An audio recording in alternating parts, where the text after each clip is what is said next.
Today's activity, Tatiana Quigley. Yay! Let's just get started.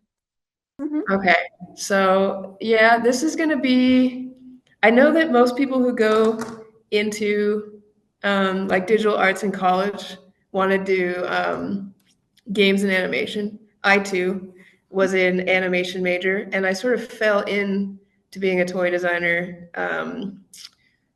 But it worked out because you kind of like everything you learn in animation school or like 3D art school, it translates really well to product design. So I'm going to talk a little bit about that and just like diversifying like the kinds of jobs you can take. You can see that I really just like cleaned up this template with www.reallyGreatSite.com. So we'll talk a little bit about my background.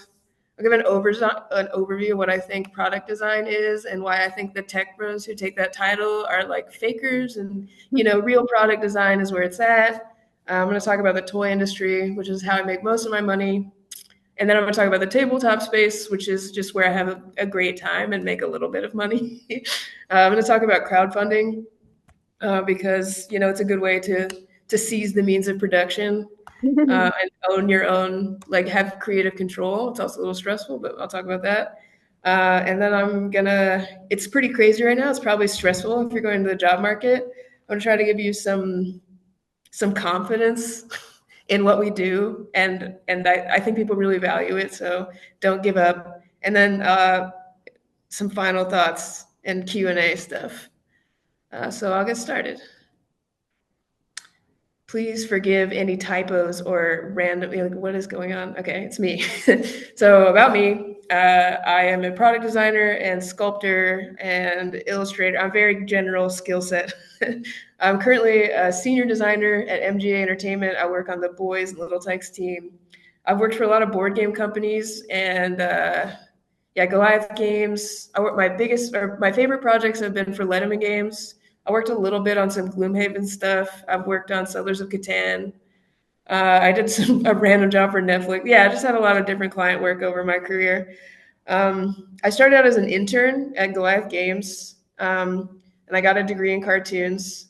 I noticed that as I was like taking in 3D models for packaging, that it was the exact same stuff that I was doing in ZBrush. So I like made these like Pokemon prototypes and brought them into the office, and they let me kind of switch jobs over a couple years. And then I ended up moving out to LA to work at MGA. And MGA is a company that makes like LOL and Bratz, so we're a really big toy company. That's where I'm at right now. So product design. When I say product design, I'm referring to the type of product design where you make physical things. I love making toys. I like seeing kids play with toys. It's such an amazing process.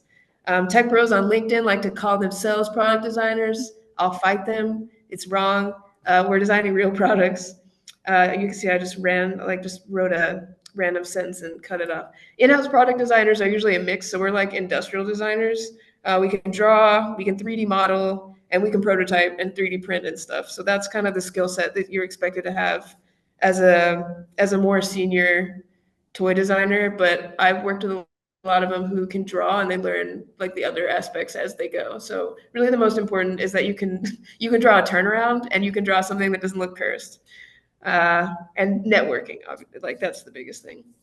If you do Artist Alley, you're already a product designer. Like if you do conventions or even make zines, like you're thinking about like user experience and flow, and like that is like a higher order way of thinking about making art, in my opinion. Like the robots aren't doing that.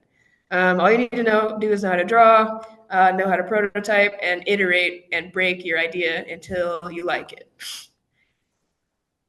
This is something I'm working on for Pocket RPG. So my process is I do a little scribble thumbnail for a toy or a board game thing. I think a lot about the challenges I might have, especially based on experience. Like the best way to get good at this is just to make a lot of stuff and then send it out into the world and see why it doesn't work. And then your next thing, you're like, okay, I get it. I learned something. Like I learned that if I make something really fine on a miniature, it might break. So, you slowly over time build this library of knowledge about how to make functional things for your category. Then I'll do like a sketch or a comp, like on a grid like this. These are for Pocket RPG, which I'll talk about later. I'll 3D print or breadboard out of foam a real life prototype and bring it in my suitcase, take it to a con, bring all the super glue, see where it breaks, go back to engineering, that kind of thing. I talked about this a little bit already. So let's keep going. The toy industry, I was going to say before Liberation Day that the toy industry is quite stable. This is not true right now anymore because suddenly we're all paying double for everything that comes into port. So it's pretty crazy for us right now. And hiring is frozen probably for most toy companies. I'm hoping that will change in the next couple of months, but I'm not sure. I'm going to talk about money a lot because I think artists don't talk about money, and we should, collectively fight to get paid more money. So a toy salary job is usually going to be anywhere from like 70 to 90K for like a senior in LA, which is not that great of money, but it's not bad. And the animation people out here usually make six figures starting because they're in a union. But the animation jobs are way less stable and are just as crazy right now. So, it's still a good option to like be diversified in these different spaces so you can pick up different kinds of work. There's another way to look at it. You can also be super specialized and work for one company and tailor your whole portfolio to that company. But I'm not that artist, so I'll let other people speak to that. I'm the most generalist a generalist can be, and that's served me really well. Most of the jobs for the toy industry are in LA. There are a few smattered around on the East Coast and like one or two where I live right now in Texas. But you can hustle, like, post your work in spaces where people might see it. LinkedIn is probably the biggest place that people in toy design are at. So like follow people who work at companies you want to work with or do jobs that you want to do, and like try to get their eyeballs on your work. It's easier than you would think, especially if you're like using the right hashtags. I hire artists all the time for 3D. So if anyone here is a sculptor, hit me up. Yeah, I hire designers for 3D sculpting and ZBrush. We also hire for illustration for packaging, and turnaround control drawings. Like knowing form really well is really important for drawing for 3D artists. That's true in games and animation as well. Yeah, diversify your income stream. That's already said that. Let's move on to tabletop because it's really fun. I'm going really fast, so we'll have a lot of time for Q&A. Nobody gets rich off of board games. I think even the most successful people really don't. Even companies like Hasbro, who make the most popular board games of all time, are more focused on video games right now.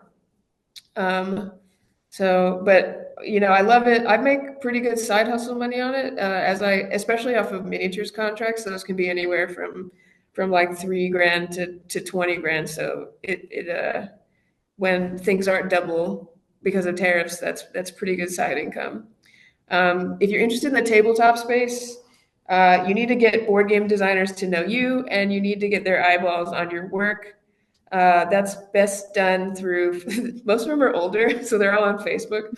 It might be changing, more of them might be on TikTok, but in my experience, they're all on Facebook. And I left a link, and I can have someone put this in the Discord. This is a great resource, this Facebook group. It's called Tabletop Art Design, and you can post things that kind of fit that space in there, and board game designers will see it, and they're always hiring people. AI has hurt people's commissions a little bit, but the good news is that audiences hate AI slop. So companies do this thing where they get really excited about it and they post it and everyone hates it, and then they get scared and they don't do it again, or the in-house design teams have to fix it. So I don't think it hasn't affected my work very much, other than to like be a boondoggle that we have to redo. So I'm not as confident on that ruining everything as other people are. The tariffs are way worse. But the other thing about tabletop is that it's very networking heavy. I've met most of my connections through tabletop, at conventions. So conventions like Origins Game Fair and Gen Con and like toy fairs and stuff. If you can go to conventions and like have a list of companies in mind and go to their tables, like it's so important to be proactive and like advocate for yourself, like be your best, fight for you and fight for your art. It just takes one person to hire you, and all you have to do is ship it for the most part, and it'll work out. Um, Okay, so I am gonna talk a little bit about crowdfunding. So crowdfunding is how most board games, tabletop games get made. I'm usually working on board games as a miniatures artist, which is cushy and easy because I get concepts from a different concept artist and I just sculpt them and I ship it. I ship like a nice pretty render for them to put in it. And I don't have to deal with all the back end. On Pocket RPG, I'm like the lead designer, so I got a really rough concept for just a scaled down D&D, like taped together maps and these little tiny miniatures. So I went through. After this, I'll go through some of the sketches I did early. Um, but I went through and thought about like I've worked on travel board games before. What were the challenges? Like I read reviews on everything I do. So I read the reviews for the travel games, and people were like, "Oh, it's too fragile. The pieces are too small." That kind of stuff. So I sort of like taking that experience into this project, designed all of the pieces to be really chunky. I designed all the miniatures specifically to the scale. So even though they're like 12 millimeters tall, they're still really readable and like fun designs. I put storage. To me, a travel game requires storage. So I put storage, and I made like this little bookcase, and it fits in a bookshelf, and all the cases notched together, like just really bringing like the breadth of my experience as a designer, which now is like 10 years or something, into this product, and like putting my whole, like all the love. So I learned a lot. I'm not very good at social media. I have not had to do it because I've mostly been in-house my entire career. For this project, I did have to learn more of the community building aspect and like show my face, which was really uncomfortable for me. But I think they were onto something. Like you share really early. So we shared like the roughest prototype, and then my rough sketches, and then the next prototype, and then more rough sketches. And we got feedback throughout the entire process. So people were really bought in to the whole Pocket RPG experience. So by the time we launched today, like there were already 6,500 people on our mailing list.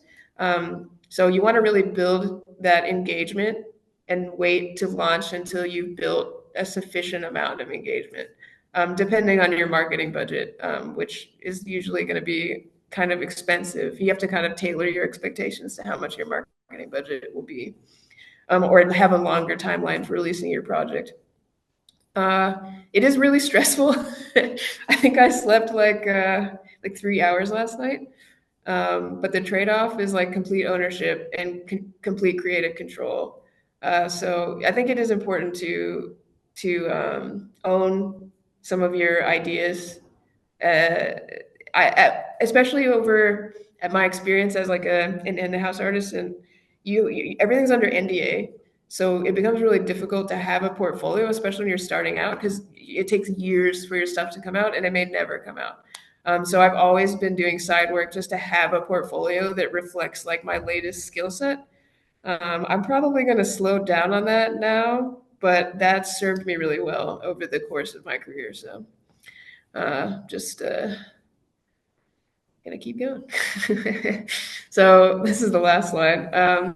How to survive the AI tariff apocalypse. I'm sure it's really stressful, like going to the job market right now. But I do think people are still hiring for art. It might be harder to get a full-time position, but you can position yourself to get freelance work by being proactive, like meeting the right people, knowing what companies you want to work for, looking up the design teams at those companies and reaching out. Like all of that is going to help you advocate for yourself, and you can make it happen. Um, that's probably true of game jobs and animation jobs as well, but they're way more cloistered. So it's a bit trickier. Like I said, I'll let other speakers speak to their industries. Um, yeah, I don't think image generation is going to steal all the art jobs. It can't really match style very well, so it's really just kind of a waste of time. At least in my experience, I'm always exhausted when they use it. It's been silly. We always have to redo it. Human audiences don't want it. I think it's really important to be put more of your voice and your emotion and your personality into your work. Like I'm always like silly. I think that comes through in all of my product sketches, even when I'm trying to be serious. It just, that's just my inner being, is that silliness and kind of like wacky, over the top energy. So, I don't feel as threatened by it because, I'm putting my humanity into my work and people connect with that. Diversify your income streams. There's a couple of ways to do this. I have a few. So I have my day job. Sometimes I freelance, and then I also do conventions and occasionally have an online store. And that's a great way to always have something coming in when something doesn't work out. But you got to take care of yourself and have some work-life balance too, and that's something I'm trying to work on going forward. But it is a little bit of a grind, and I do think like being an artist is amazing, and there's like a joy and a magic of making things that like I would do even if no one paid me, but I don't think it's worth going into if you don't really love it and you wouldn't do it otherwise. So it's not a big money proposition unless you like really strike gold on a viral moment. Yeah, so let's see, what was the next slide? Just contact me. I want to share my Kickstarter with you.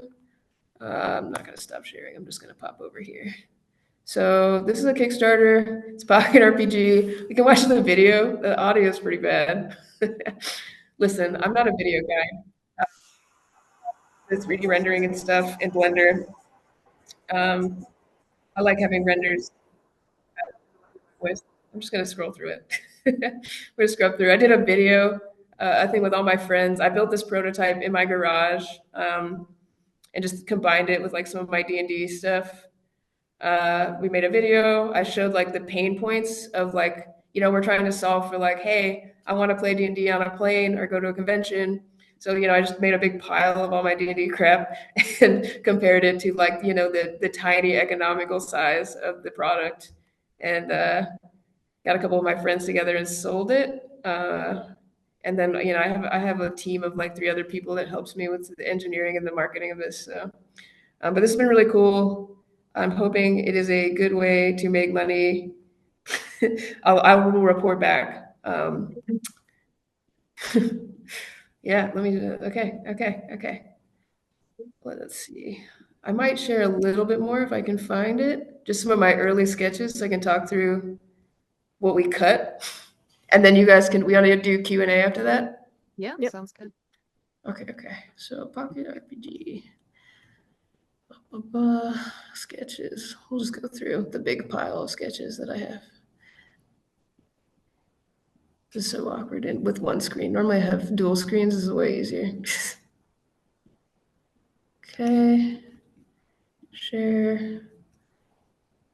Window. File Explorer. There we go. Okay. So these are all my Pocket RPG sketches. For this, I did like the concept art and the modeling, but I started to hire out the modeling as I got closer to the date. So probably like in March, I was like, "Oh, sculptor friends, help me! I'm drowning." They're pissed at me, and then that's how. Sometimes you got to like put in that extra elbow grease to hit the deadline. So this was like the initial concept. I had to cut some of the features due to costing, but I had like big dreams. I'm hoping to save them for version 2. So it had like a central map case and then like all these little storage compartments, and then secret compartments and little codes. So as you unlocked the story in one, you would open it and then you'd get a new mini. And then once you unlocked all 3 minis, you could combine them to make the ultra boss. We had to scale this down because it was crazy and expensive, but I'm still putting a pin in it for like the next launch. I love doodling because I never know what I'm gonna get exactly when I go into it. I have this like absolute chaos scene of trying to think of how to show it. I gotta share my screen differently. Stop sharing. I'm bad at Zoom. Share window. So I'll do this thing where I literally draw just like all of this stuff on one on one canvas and just like unload my brain. And like my favorite drawings are actually drawings like this. Like I can already tell like I love this little guy and I know that it's gonna be worth it to make. Like That's kind of how I judge it. If it doesn't make me happy, like right here, then I don't do it. I have to have like this owlbear. I already know that it's gonna be amazing, because it's just a little cute and chunky. But yeah, that's my process. I know I went through that pretty quickly, so I am open to questions, comments, concerns. Hopefully that was helpful. Yeah. Mhm. Well, I guess, yeah, thank you first Thank for like you. giving this presentation. Of course. So one of my like first immediate questions was, what have you been working on recently that's really like brought you joy? And it seems like this Kickstarter has taken up most of your time. Yes. Conventions are really fun. I love like fandom stuff. I'm a degenerate fangirl like through and through. So, like selling JVIC fan art at a convention is also making me happy because I didn't get to do that in my 20s. I didn't have the cash flow to like pay for convention tables. So that's been really cool. So both of those things. My job is cool, but it's a job. Yeah, yeah, makes sense. Do you have one? Yeah, I do. Okay. I mean, you mentioned Blender, but are there any other programs used, or is it just Blender? Is Blender No, seems I use ZBrush a lot. So all my sculpture stuff is done in ZBrush. I use Blender for rendering and animation. I actually do a lot more animation than I showed there. I just felt like it would be a distraction, so I didn't include it. But yeah, I use Blender for like rigging, lighting, animation, and modeling like hard surface things like cars and robots, and then I'll just go take that into ZBrush and add a lot of damage and story to it. I also use a lot of different drawing programs and Adobe Illustrator. I'm really loving Clip Studio Paint right now. I'm really in my Clip Studio Paint era. It's got cool features for like automatic shading and things like that save me a lot of time. cool. Thank you. Of course. I had another question. You had mentioned that sometimes it's hard to build your portfolio as a product designer when you have a lot of NDAs, like in the beginning too, especially. And sometimes those products don't even ever come out. So what is that like to spend a lot of time developing something and never have it be revealed to the public ever? Oh, you just like the show Severance. Yeah. Yeah, that's how I feel about my job stuff. Like the stuff that does come out is usually really predictable and safe. So like I'm working on a line right now. It's definitely going to come out. It's like the most straightforward like licensed toy thing in the world. It's usually like the really experimental projects that you're really excited about that don't come out. So you do have to kind of like separate yourself from that and find a way to cope with it. I know some of my coworkers have struggled with it. I cope with it by just doing other stuff that I can show, so that I don't get as attached to the stuff that I do at work that may never come out. Some of my best work is in that NDA. Oh, Oh man. dang. That's very common though. That's every single industry. That's animation. That's games. Yeah, Mhm. Yeah. yeah. Do you have any favorite projects from work like recently or just like over your Oh entire yeah. career? Last year I did an AR horror board game. It's like kind of cartoony horror called Finders Creepers. I love Finders Creepers. It's such an insane thing that I so MJ is the company that put lingerie on the LOL dolls. Like they let us do whatever we want. I shouldn't say that in this room, but it's kind of true. Like they let the product design teams like really own their stuff and make kind of risky choices. So making like an AR board game where with like this crazy animation and horror and like blood explosions and stuff, was so fun. I got to learn like Unity. I love like a challenge like that too. Um, so I stepped up to it, and it's only a little janky, and I think it's still out. I think you can still buy it like Target or Walmart for a little bit longer before it phases out. Hello. So I guess my question would be, is there any YouTube channel or like Instagram or whatsoever like you'd encourage us to follow to just maybe like get more inspiration or learn more about the industry? Yeah, let me think about it. Like toys specifically, no, but my like guiding light of pipeline, like the person who kind of designed the pipeline that I use as a freelancer, is a French artist named Pierre Picot. It's P2P Design, and his courses have helped me a ton like learning, because I was good at making stuff look good, like models, they looked good, but they were trash. Like they didn't, like I didn't understand topology and stuff, like the basics. So his courses helped me a ton. I really like FZD design. Like it's a concept art school, but it's similar to the way that I think about making products. Like considering story and drawing like in 3D and learning perspective and stuff. So those are like kind of my top two for like the kind of stuff that I do. I also really like Tim McBurney, and he's such a like level-headed voice of reason right now. I don't know if you guys are like me, but I'm often art spiraling a lot more lately than I used to. So it's nice to hear somebody who's like has a lot of experience under their belt. Like it's all gonna be okay in an Australian accent, and he's really good. Mhm. Oh, Leona's workshop too, and Dollightful. Two more. These are toy specific. If I was better at, so like there are a lot of really good people on Instagram and TikTok, but I just don't use those as often. So I was wondering if you keep a lot of the toys that you make. do I keep a lot of the toys that I make? The answer, yeah. I keep my favorite stuff. I think I've made so much stuff, and a lot of it is like preschool. I don't want it. I do keep all the board games I make though. The board games are where my heart is at for sure. So those are all in my shelf, and sometimes my shelf of shame if I haven't opened them yet. Some of them I haven't opened yet. The more I work on board games, the less I get to play them. So that's the curse. I have a question. Okay, so forgive if this is a depressing question, but I don't know. It's just like, is the life cycle for like new toys and products such as like tabletop, is it like faster than like generations before? I don't know, I can always get that feeling where it's like people consume things a lot People faster. consume probably too much. I do think about this. I think about this is dark. I think about container ships full of garbage that come here and go to someone's house for a little while and then go straight into the garbage. So I try to make really quality stuff and have like a community that's invested in it. Also, in my personal business, I tend not to, I don't order like products I don't really like some product types. I try to keep like handmade and paper as most like 95% of my merch. So it doesn't really help, but it like helps me to live with the guilt of making plastics. I just make less plastics that cost more, so people won't throw it away. Makes sense. By the way, just with you like working with plastics a lot, do you own a 3D printer or I have 4. okay, nice. I'm not, yeah.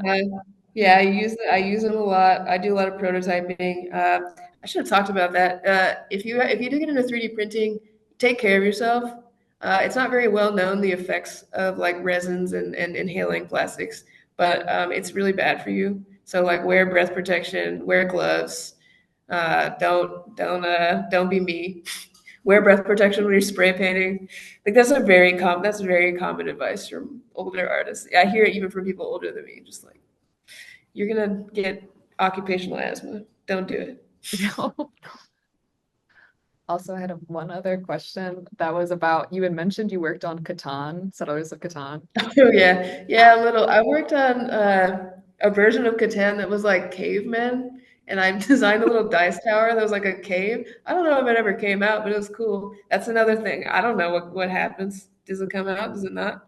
Sometimes I see it. I worked on that Netflix show Murderville, and that came out, and that was very dumb and also awesome because I got to see my dumb little doll with little stars on his butt. I enjoyed that. Hi, I have a question like about your about you using 3D printers. I was wondering what kind of like are they all like the same 3D printers and what's your favorite like type of using 3D printers? Like is there like a different Yeah, I use resin printers mostly from like Elegoo, which is it's just an open source Chinese brand. I really like them because everything is modular. It's easy to replace the parts. There's different purposes for different types of printers. So I'm about to buy an FDM printer because I'm making more functional parts for Pocket RPG, and I want to be able to iterate on the case design, which is really hard to do in resin. And then the miniatures and walls and decor pieces I print in resin. I also have like resin casting equipment to make, again, it goes back to that, like, I want to sell really high quality stuff so that it doesn't break and it doesn't become trash. So, I invest in owning my production line a little bit so that I can do that. Actually, I have another question. So I wonder if there's any kind of like popular art style in your industry or not really. For a little while, it was like, Disney Infinity. Oh. Maybe it's because I'm a stylized sculptor, but like every project I work on, they're like, we need this to look like Disney Infinity. And I'm like, that's so old. Or like, yeah, Overwatch. I get Overwatch a lot. Oh yeah. I think that look is probably on its way out. I think right now it's like kind of that Ninja Turtles look, at least in boys. And then I can't really speak to dolls, even though I work at a doll company. MGA is cool. They make like cool dolls, like Barbie is like the square, and MGA is like, it's Bratz. It's extra. I like that though, but I don't work on dolls. Thank you. I think you have to pick, like, if you want to work at MGA and you want to work on dolls, you need a portfolio of stuff that looks like the kind of doll stuff that they do. If you want to work at Hasbro or Lego, like, look at Lego and, design something in their world. That's how you get a job at these kinds of places. You got to like really stand out and be specific. Or about like getting a job in this industry, I was like wondering like what your initial efforts were in like approaching networking and like how you like I guess like found like board game community, whether that was like online or like Yeah, I can definitely go through that because it was like, I think I'm gonna backtrack a little bit because I go to these talks and it'll be some artist that's like, well, I went to art center and I hung out with Thomas Kincaid, and I'm like, that's an insane story. That's not how anyone else lives. You went to the most expensive art school and hung out with the most famous artist, and that's how you became an artist. I heard this at Lightbox, so I thought it was crazy. So a lot of art talks are like that. They don't talk about how they get supported as they go. So I worked as a barista. I almost quit art actually because I just didn't think I could make enough money. So I was a computer science major for like a year, and I gave myself like a little bit of a challenge. Like if I can get an art job, then I'll switch my major back and I'll be an artist. So I applied to like every single kind of art job in the city I lived in because I have a car, so it needed to be like, somewhere I could take the train to. But yeah, every single job for like 6 months. And I finally got an internship at a board game company called Goliath Games. It was not my intention to work in board games. I don't think I had a plan that really. It's better if you have a plan. My like people I went to school with who had a plan and they just were like, I'm gonna make 3 models that look like they go to this company. Like they got work immediately. I didn't do this. I did not have a plan. I just applied everywhere and I did an art test at this board game place and they liked that I could draw. So they hired me. And as I like worked on these like kind of crappy, like cheap, like chess and Mancala and stuff like that, license games, I got to go to events. So you can manifest this. Like if you want to work at board games, like you can also go to these events. But I had the advantage of like being able to go for work first, not really having a plan. And then people I met at these events liked me. I think they liked me more than I was good. I actually lost some opportunities because I wasn't. This is like one of those balances. Like sometimes you'll get an opportunity and you might not be able to meet the moment, but it's not the end of the world. You'll get more. So I definitely had some of those where I like got a really good opportunity and my skill level was not there. But eventually like it started to catch up. I just kept working at it and like recognizing where I wasn't succeeding. And but yeah, I did have that advantage of going to work. Now I'm a bit more strategic about where I go, especially for conventions. Like I'm trying them out. I'm learning like which ones are good for me and which ones are not. Because I don't really go there to make a lot of sales. I go there to meet clients. So like I just went to Emerald City Comic Con. That was probably the best convention for me of any of them I've ever done, like sales wise, but also like literally every big client that I wanted to work for like came to my table, and they all were there. And I've met some other designers who worked at toy companies. there. So if you want to work in comics or tabletop, I definitely recommend if you can jury into Emerald City Comic Con, like that is a fantastic one for tabletop. There's also Gen Con. Gen Con's a big one, but it's really competitive. Origins Game Fair. Just look them up and apply, shoot your shot. If you can scrape the money together to pay for the table and the flight, like it's so worth it. That's been really worth it for me. But some of them aren't, and I just have to try it out. Yeah, I hope that answered your question. I guess, yeah, with you like saying that sometimes you would meet clients and you felt like your skill level wasn't quite there to be doing the work that they wanted you to do. Did you have, or do you still have like a routine for improving your art or like constantly increasing your skills? The answer to that, this is probably the first year where the answer to that is no. I do practice. I draw a lot. I have not been practicing because I've been working insane hours, like in the last 6 months. But I usually, if I'm not working, I'll be taking classes or I'll be doing online classes. I love workshops. There's this Spanish gallery. It's called La Galleria Roja. This is so important. I'm actually going to put it. I'm going to get the link. Hang on. I love these workshops. They're so cool. You get to hang out with artists, like really, really skilled artists from all over the world, and have these like really awesome, engaging, like you're sharing your work and discussing like these nuts and bolts art things. I love these events. I love John Lauren and Nicholas Cole. I don't know if you guys know who they are. They're like Disney lore kind of artists. Anytime they do a workshop, I do it. I love those guys, and they've taught me so much. So if I'm not working, I'm practicing a little, always, or taking a class. Um, and the biggest improvements I've gotten are from taking these classes and like being really honest with myself about stuff that I was weak on. Also, I stopped taking jobs that don't align with my portfolio. So, like, if you want me to draw like a realistic, like cyborg, I'm gonna say no. I don't do that anymore. That those two things have helped me to like always meet the moment. Like, does it make sense for me to do? Am I going to serve my client well? Then I'm going to point them in the direction of somebody that I think can do it better. Um, is there an approach you have to making like, I guess, character models versus environments? I saw in the tabletop there were like some models such as like, logs and a little fireplace, etc. I don't know. Like I just realized that like the background and the environment is like just as important as the characters for creating a scene for tabletop. Yeah, I mean, I'm really lazy about backgrounds. I won't lie to you. But for assets, like I think a lot about story. I think like sometimes I hear students say things like, "I don't know how to draw hands," and I kind of like will always catch them on that, and I'm like, "You got to go back and learn like the fundamentals of drawing," because really it's about like just thinking about the picture plane as space and being able to like project forms into that space. You should be able to draw anything.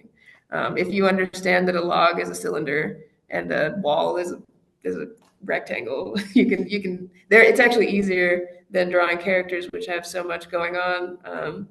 And then you have to pile the gesture and everything on top of that. But story is still really important in drawing terrain. So like you want to rough it up and make it look lived in and damaged. And for table pocket RPG, because it's so small, I'm not super worried about the story. But if I'm drawing an environment for like an illustration, I do think about that stuff.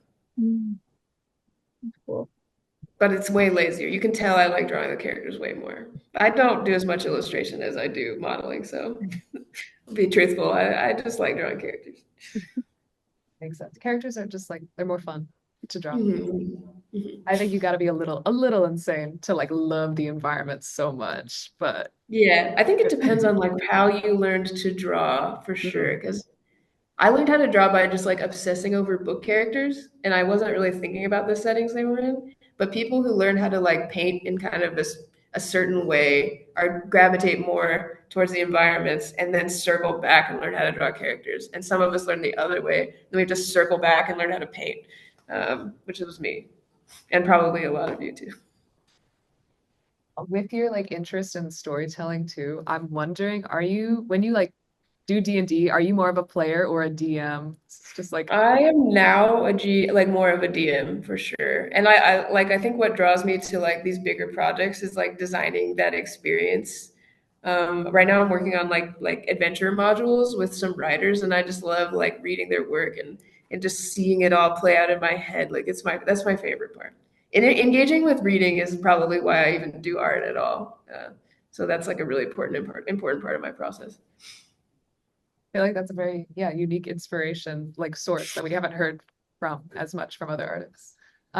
With also inspiration, I was wondering, you mentioned that like you draw a lot of JVic, but do you have like other like current media inspirations besides like Arcane or like with Oh Arcane? yeah, definitely. Wow, let me think. I'm so sleep deprived. Actually, I have my favorite art. Like, you know how have you ever heard the term dream portfolio, where you like take the artist that you want to draw like and put them all on a wall, and you're like, I'm gonna draw like you someday. Mhm. The people I have specific artists on that wall. Akihiko Yoshida. For this is probably a deep cut for you guys, but from Final Fantasy Tactics, he's like the concept artist for Final Fantasy Tactics. I think you can see a lot of that influence in my pocket RPG stuff, especially when you see the colors, which I haven't posted yet. But I also really like Wiley Beckward. I noticed I started to correct like what do I like when I'm buying art, and then I started to kind of like correct my portfolio to that, especially as a convention artist, because like you're you're trying to make a sale, you're trying to make art that goes in people's houses. So I'm like, okay, I tend to use like kind of really contrasty bright colors. But I don't buy that stuff. So I stripped it back down, way more desaturated. I used to be a traditional artist, like in high school and college. So going back to like marker textures and just working flatter and letting the pencil work that I do pretty well kind of carry the drawing is more important to me than having like a super rendered look, especially because I can like 3D model it and render it realistically in the computer. Rendering is just not interesting to me anymore as an exercise. I don't really do it. Going back to the book inspiration, I was curious as to like what books have inspired you and like what you kind of take from them when you're Do I want to answer this question? I'm thinking about how to answer this question. Let me think. The books that inspired me when I was younger were a lot of fantasy books. That's still true. Like when I read the Brandon Sanderson like Cosmere books, I was drawing like Kaladin and Shallan. I'm always like visualizing the book characters in these big moments. I did like my most fangirl moment recently was I played this Warhammer game called Rogue Trader, and there's a character in there who's like really well written. It's like a romance line, and I just like went crazy and did like 3 pages of like sketch illustrations of this because it's mostly text and the camera's like way up here, so you don't really get to see it. So like that's such a fun opportunity for me to engage with people who like what I like. Yeah, mostly fantasy, romance stuff, some science fiction. I really like Andy Weir, like The Martian and what was that other one? There's another one after that that I like even more, but I forgot the name. I like old science fiction writers too. I don't know. I just like to read. When I'm not really busy, I usually will read like a book a week or something and then do some doodles from the book. Octavia Butler is like my number one, probably. Like I like everything she's ever written. Yeah. Amazing. Thank you so much. I don't know if I speak for everyone here, but I really wish I could read more. But being in Yeah. college makes you not want to read anything Oh, that makes ever. sense. I took Yeah. I took an Octavia Butler / Ursula K. Le Guin class in college, and it was like it made all my student loans worth it. Like that class was awesome. I would do it again in a heartbeat. I hope you guys can read after. I'm not really getting to read a lot either because I'm the Kickstarter is very stressful. I don't ask me in 30 days if it was worth it. Um, right now I'm still on the fence. We believe. Yes. Do you have like I don't know, a timeline for stuff with your Kickstarter? Like how was even planning that? What was that like? And what's the Uh, future look like for that? Maybe. Even if it's I gotta. uncertain. That's. I don't know for sure if I'm going to be the one.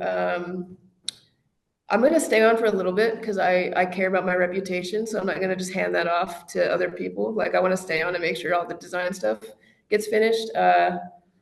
the Kickstarter ends in 30 days. While that's happening, we're going to be like making graphics and content to promote the Kickstarter, as well as working on like more like there are a lot of sketches on the Kickstarter page that I need to turn into CAD. So there's still a lot of work to do. Let's see.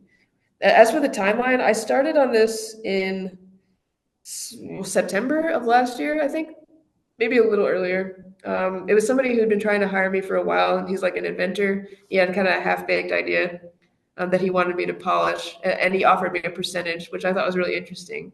As I work more and more as on salary, and like people make really big amounts of money off of the things I make, I'd start to think more and more off of working off of percentage and owning what I do. So that was compelling for me. But there's a lot of risk in that because it's hard to go from getting a paycheck every 2 weeks to like, I don't like I'm working on this for like 6 months and it's just costing me money. That was like a mindset shift for me that I'm still working on. I mean, they'll pay me, but that I'm low trust. I come from a different background. I'm low trust. The timeline after that was just like sketching. I was moving in the middle, so it was pretty slow. They started to come after me really hard in January. So I needed to be bullied into finishing it, but I did get there. I wish I had a more professional answer, but really whatever client is bullying me the most is going to get the most output out of me. That's just how I am. It's good to know the realistic process. Yeah, no need to sugarcoat anything. I think it's just important to communicate. Like you can be late, just let them know. Like, hey, I'm not going to have this done. This is what I have so far. Like maintain those lines of communication. Don't disappear. Once you start to disappear, then you start getting stressed and then you stress more and more about it. I hear this all the time about young artists, and I definitely did it too, where like you start to stress so much that you're not answering your client. Like that doesn't help either of you. Always answer, even if you don't have anything. Yeah. I guess, do you have any other like last words of wisdom for People's Club? I don't know. Without knowing your specific situations, I can only speak really broadly. I have like one set of advice that I've always given to my friends who are artists, but like they were struggling to get work, which is like finish 10 complete images in the medium and style that you want to work in. Put them on a website with your name and start getting as many eyeballs on it as possible. And people who do what you want to do, and people who hire for doing what you want to do, like advocate for yourself. Don't just like sit around drawing anime and post. I mean, definitely you could draw anime. Drawing fan art is good, actually. I got a bunch of work off of fan art, so you definitely draw fan art. But you just have to finish stuff and get eyeballs on it and advocate for yourself. And if you're not getting the response that you want or that you expect, it's probably because you need to work on your skills. Isn't a bad thing. We all have to do this. So then you go back, work on your skills, update your portfolio, try again. Eventually you'll start getting these bites. Like it's not as mystical as people make it sound. I don't think. Everyone I know that finishes stuff is working. That's great advice. Thank you. I have a question. Oh, you do? Yeah, just real quick. Okay, so coming from a shy person, you say that like to make connections, you go to conventions and you like talk with people. Like how easy is it? Do you just go up there and be like, hey guy, I'm so and so, hire me? Or like it depends. I think it helps to be in a space that you're comfortable in. Like I'm really comfortable in nerd spaces and like board game spaces, so just playing board games. Also, I just get more confident as I get older, so it's probably easier said than done. I don't think when I was 22 I would have done that. That's true. But I think you can do that in a lot of different ways. It's really about engaging with communities that you want to be a part of, and then like making connections within those communities. So just figure out what you want to do. Identify people who do what you want to do, and you do have to be a little bit brave. And you need to endure some rejection. I got rejected a lot. I still do, but I just take it on the chin and keep going. Thank you. Because I like making stuff, and I will never stop until I physically can't. Thank you. Well, thank you so much for coming to speak with us. It was really great to hear from you, and I feel like we all learned a lot. So thank you. Awesome. Thanks for having me. Thank I hope you. it was helpful. And Share. are you comfortable with like if our members have any other questions that they'd like to ask? Yeah, please. I'm like such. Don't look at the website. Oh my God, that's not my website. Yeah, I'm an open book. I'm not going to be like great at responding, but then, well, I'll be great at responding tomorrow because I'll be in the airport. So definitely, if you have any questions, send me an email tomorrow while I'm in the airport or a DM on Instagram, and I will definitely answer because I have nothing to do but be in the airport.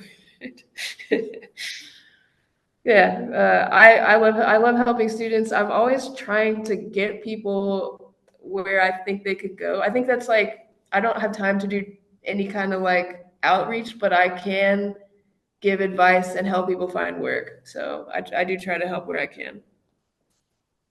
Thank you. Thank you. Yeah, it was great talking to you.